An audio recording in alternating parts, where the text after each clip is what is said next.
예, 오늘의 모닝 브리핑 시작하겠습니다. AI주에 대한 어떤 버블론, 그리고 여기 잭슨홀 미팅 앞두고 포트폴리오를 해지하기 위한 어떤 움직임, 또 중국이 또 반도체 자립을 강화할 수 있다, 이런 경고가 나오면서, 미증시, 특히 기술주들이 큰 폭으로 하락을 했고요.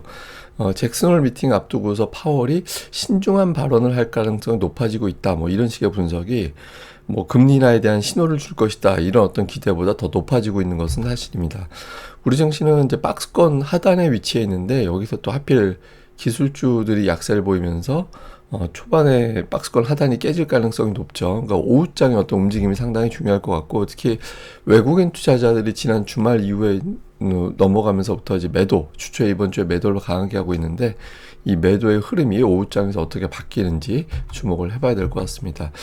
미증시는 다우는 플러스가 나고 나스닥이 낙폭이 컸잖아요. 그러니까 이거는 대형 기술주들이 하락을 주도했구나라는 것을 보여주는 거죠. 그런데 업종으로 보면 상승한 업종이 더 많았습니다. 그러니까 기술주를 포함하고 있는, 빅테크를 포함하고 있는 종목들이 유난하게 하락을 했고, 상승한 업종이 더 많았어요. 그리고 종목으로 봐도 S&P 500 중에서 상승 종목이 355개였거든요. 하락 종목보다 상승 종목이 더 많았잖아요. 그래서 기술주, 나스닥에 포함되어 있는 종목들, 이런 쪽엔 주로 매도가 나오고, 이런 자금이 다른 업종으로 분산이 되면서 지수는 하락했지만 상승 종목은 더 많은, 그런 모습을 보인 게 특징이었습니다. 이런 어떤 현상이 나오게 된 이유들을 좀 살펴보면, 지난 주말에 샘 홀트먼이 투자자들이 AI에 지나치게 흥분하고 있다, 그러니까 이런 발언을 했잖아요. 그래서 그러면서 AI가 이제 거품, 버블, 이런 이야기를 했죠. 그래서 이것 때문에 AI가 지금 거품이 심한가, 이런 어떤 걱정을 하게 된 거죠. 그러니까 주초에 외국인들이 우리 증시에서 삼성전자, SK하이닉스 같은 IT주를 매도한 것도 그와 같은 이유가 아니었을까, 이렇게 추정이 되는데, 어쨌든 이제 샘 올트먼이 버블론을 이야기한 거, 그리고 또 중국의 어떤 기술을 무시하면 안 된다. 그러니까 중국의 기술이 생각보다 강할 수 있다. 그리고 중국을 규제한다 하더라도 별 효과는 없는 것 같다, 이런 발언을 했거든요. 그리고 또 같은 시점에 나왔던 뉴스가 중국 당국이 그러니까 데이터 센터에 적용되는 어떤 AI 칩의 50% 이상은 중국산 반도체를 사용해라, 이거 사실은 기술력에 대한 자신감으로 보여질 수 있는 내용이었거든요. 그래서 이런 것들이 투자자들에게 맞아, 중국에 대한 어떤 우려, 그리고 AI에 대한 거품, 이런 것들을 또 자극하게 되면서 관련된 종목을 팔고 다른 쪽으로 넘어가게 되는 그런 계기로 작동했던 걸로 보여지고요. 또 하나는 이제 잭슨홀 미팅 앞두고 파월이 신중한 발언을 할 것 같다. 사실 신중하게 발언하는 게 당연하겠죠. 왜냐면 FOMC 직전에 지표를 하나 더 봐야 되는데, 그 지표 더 보기 전에 미리 금리 내릴 거야, 이렇게 이야기하지는 않을 것 같거든요. 물론 이제 금리 인하의 신호를 보여주는 무대가 될 것이다, 이렇게 주장하는 일부 애널리스트들도 있고, 반면에 FOMC 직전에 인하 신호 주면, 만약에 8월 고용지표나 8월 물가지표가 이상하게 나오면 어떡할 건데, 만약에 인하 신호 줬다가 지표 이상하게 나와서 동결을 해버리면 주식시장 타격은 더 커진다. 그래서 이번에는 신중할 거야, 이렇게 이제 주장하는 것도 있습니다. 근데 저는 이제 아마 신중하게 발언하긴 할 것 같아요. 강력하게 금리 인하 할 거야, 이거보다 지표 보면서 가늠해야 된다, 그리고 이런 신호는 부담이 되는 측면도 있다, 이 정도의 메시지가 나오지 않을까 싶기도 합니다.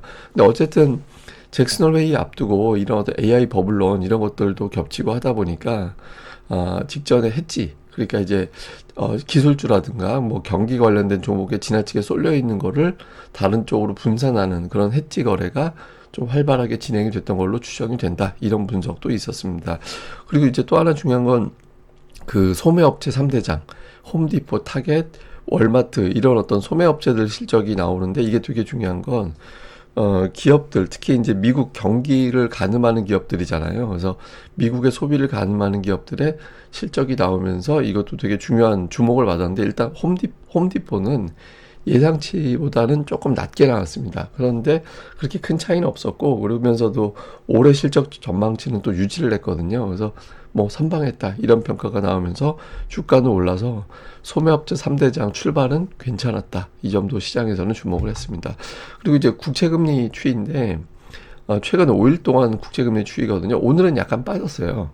예, 오늘은 약간 이제 빠졌고, 그리고 여전히 이제 9월 금리 인하 확률은 95% 유지, 85% 유지. 이게 100%였다가 92%로 됐다가 지금 85% 정도 됐거든요. 근데 어제 오늘은 더 이상 낮아지지는 않았습니다. 뭐 제가 설명드렸듯이 이게 70 밑으로 떨어지게 되면 투자자들의 긴장도가 커질 것 같다. 근데 일단 파월 의장의 어떤 연설 이후에 또 조정이 될 것 같긴 한데 아직까지는 그래도 9월에 금리는 내릴 것 같아.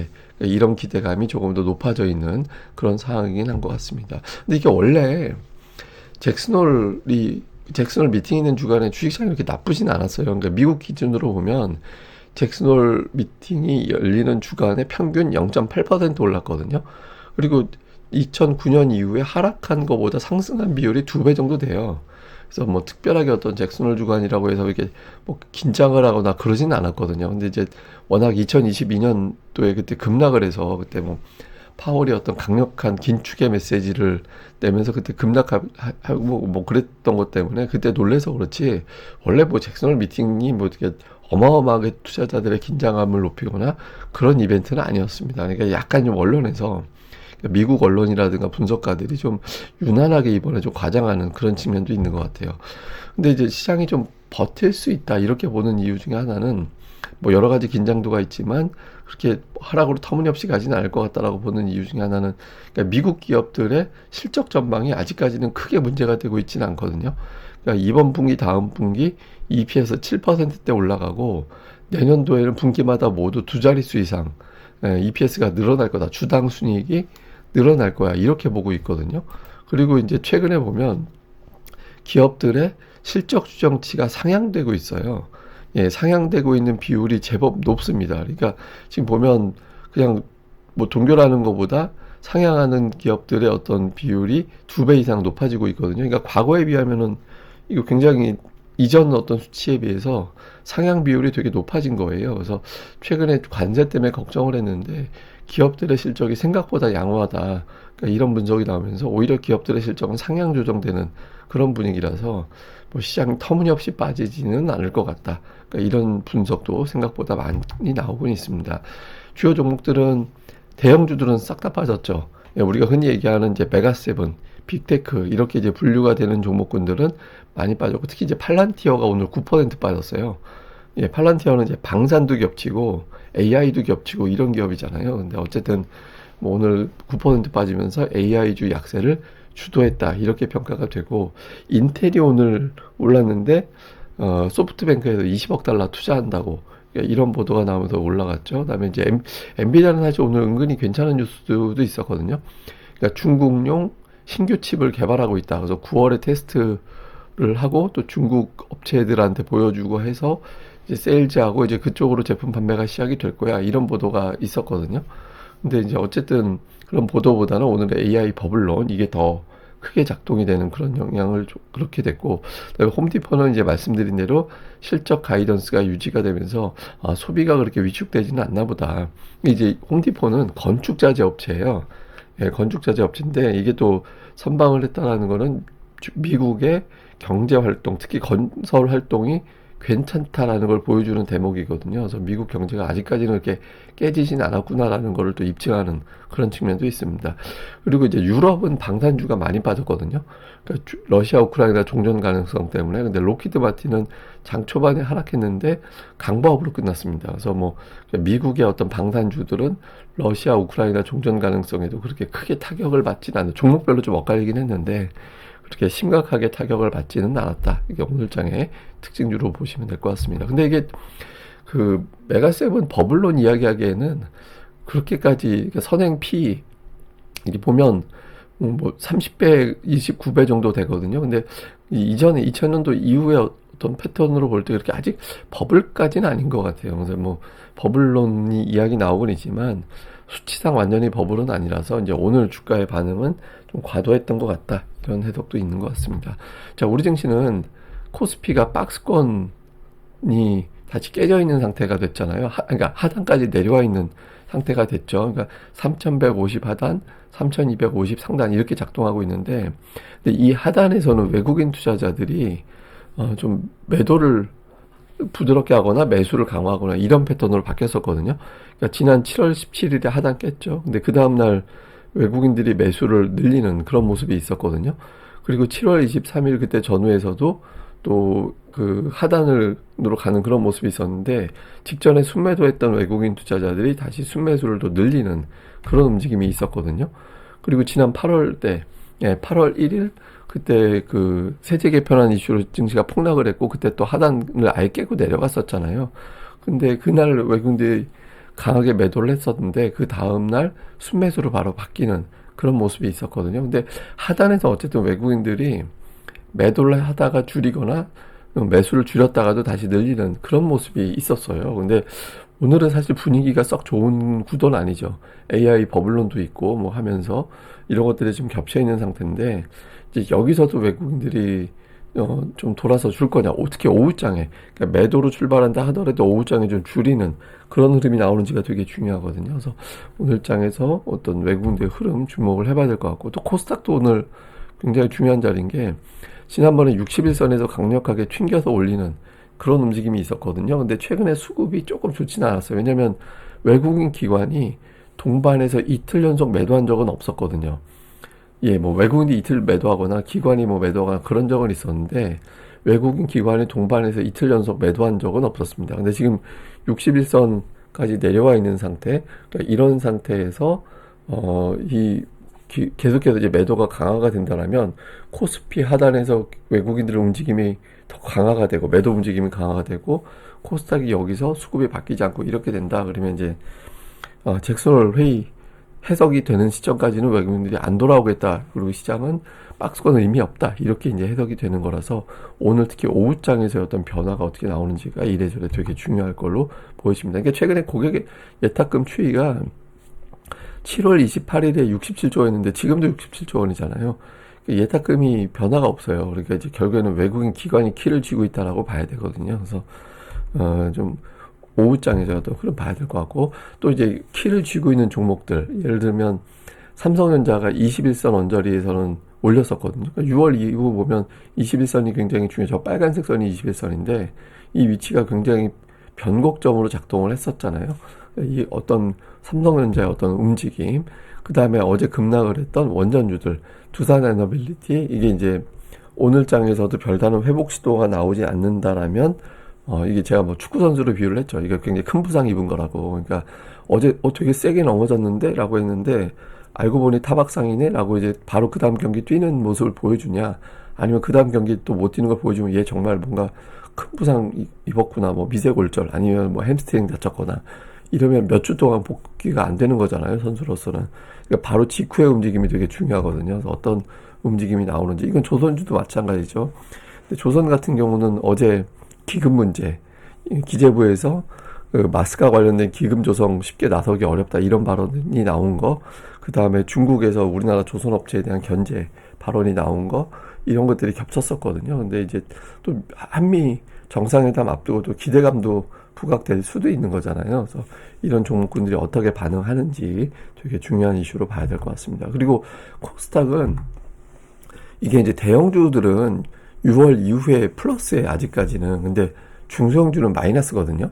예, 중소형주는 6월 이후에 마이너스 상태라서 우리가 뭐 무슨 올라간 게 있어서 그것 때문에 매물 소화 이렇게 해석하긴 하지만 중소형주 입장에서 올라간 것도 없는데 하락이 나와버린 그런 상태가 되어 있거든요. 근데 이제 주가는 지금부터는 하락을 좀 이용해 볼 만도 하다라고 보는 게 이제 양시장이 워낙 과매도 상태로 내려와 있는 위치라서 좀 실적 똘똘하게 나온 기업들은 오히려 좀 하락을 이용해 볼 필요도 있다. 뭐 포트폴리오 분산이라든가 이런 것들을 활용해 볼 필요성도 있는 그런 위치긴 합니다. 근데 이제 워낙 무슨 정책, 잭슨홀 이런 거에 민감하게 만들어놔서 시장이 좀 평평하게 움직이기는 좀 어려운 그런 측면도 있죠. 자, 요약을 해보면 이제 박스권 하단 61선 위협하는 이제 양시장. 그러니까 이게 이제 이 위치에서 어떻게 될 거냐. 그리고 조선 방산 원전 조방원. 동반 악재가 어제 우연인지 모르겠지만 일제히 나온 상태. 저는 약간 공매도 세력들이 활용한 측면도 있다라고 보는 편인데 어쨌든 이 중에서 이제 하나라도 돌아서는 움직임이 나오게 되는지. 그리고 특히 외국인들이 이틀 동안 1조 원 팔아서 하루 평균 5천억 원 판 거잖아요.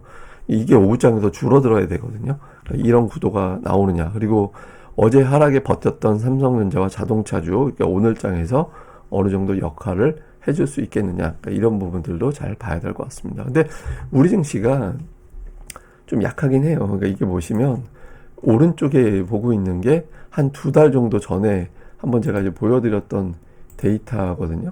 근데 이제 이게 좀 달라져 있잖아요. 이게 보시면은 그때 당시에 우리 증시는 이때보다 오히려 약간 하락해 있는 그런 상태거든요.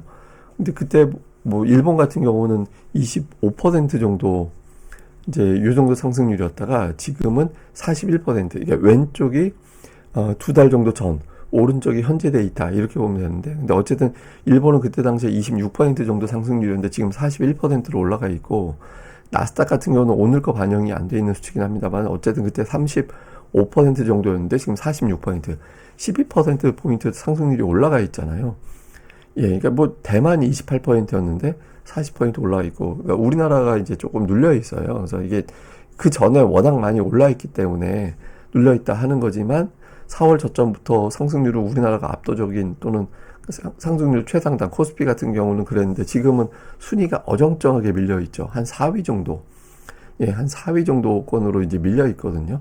그러니까 이게 이제 조금 뭐 매물 소화라는 측면도 있지만 좀 불확실성이 여전히 이제 시장의 발목을 잡고 있는 그런 측면도 있거든요. 근데 아마 제 생각엔 이번 주하고 다음 주 넘어가면 어떤 변화가 좀 생기지 않을까 싶긴 한데, 그래서 뭐 조금씩 종목들에 대해서는 좀 심하게 이건 실적 좋은데 너무 눌렸잖아 싶은 종목들에 대해서는 좀 관심을 가져나가는 필요성도 있긴 하다.